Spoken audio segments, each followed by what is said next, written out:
भाई साहब ने बात सही कही कि हम लोग कई बार अपने इतिहास को पढ़ते नहीं है। मैं तो आज आपको आश्वस्त करता हूं कि हम ये जरूर प्रयास करेंगे कि महाराष्ट्र में हमारे बच्चों को शहीद हेमू कलानी का इतिहास पढ़ाया जाए। और ऐसा कहते हैं कि जिनको अपना इतिहास पता नहीं होता उनको वर्तमान तो होता है लेकिन उनको भविष्य नहीं होता। और हमारा दुर्दैव ऐसा है, पहले हमारा इतिहास अंग्रेजों ने लिखा और उसके बाद हमारे यहां पर जो नए अंग्रेज, भारतीय अंग्रेज पैदा हुए लेफ्टिस्ट माइंडसेट के, उन्होंने बचा हुआ इतिहास लिखा। इसीलिए आपने बिल्कुल सही कहा, मुगलों की पुश्तें तो हमने पढ़ ली लेकिन हमारे जो रियल हीरोज हैं उनके बारे में हम नहीं पढ़ पाए।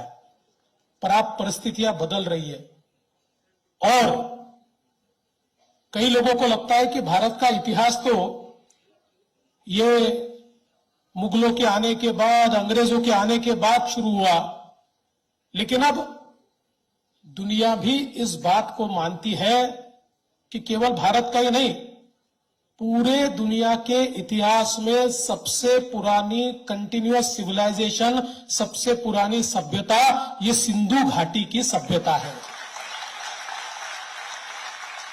दुनिया में इससे पुरानी कंटिन्यूअस सिविलाइजेशन कोई नहीं है।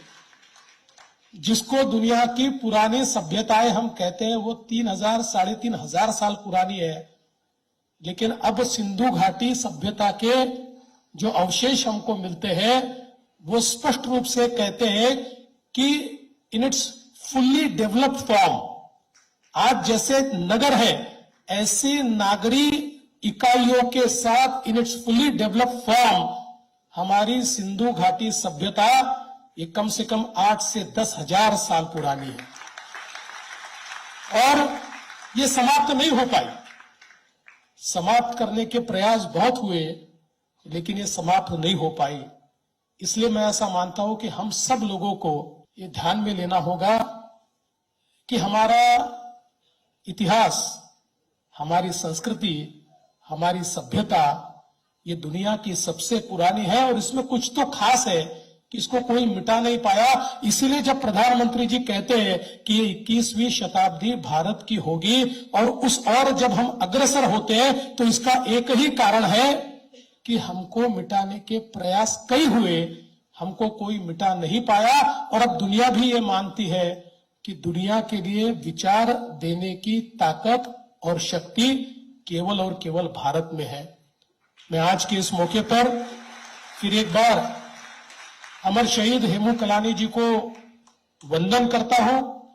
श्रद्धेय अटल बिहारी वाजपेयी जी के कर कमलों से जब वे प्रधानमंत्री थे, हमारे संसद में भी अमर शहीद हेमू कलानी जी की प्रतिमा का अनावरण हुआ और मैं ऐसा मानता हूं कि इस देश के सपूत को हमें याद रखना ही होगा।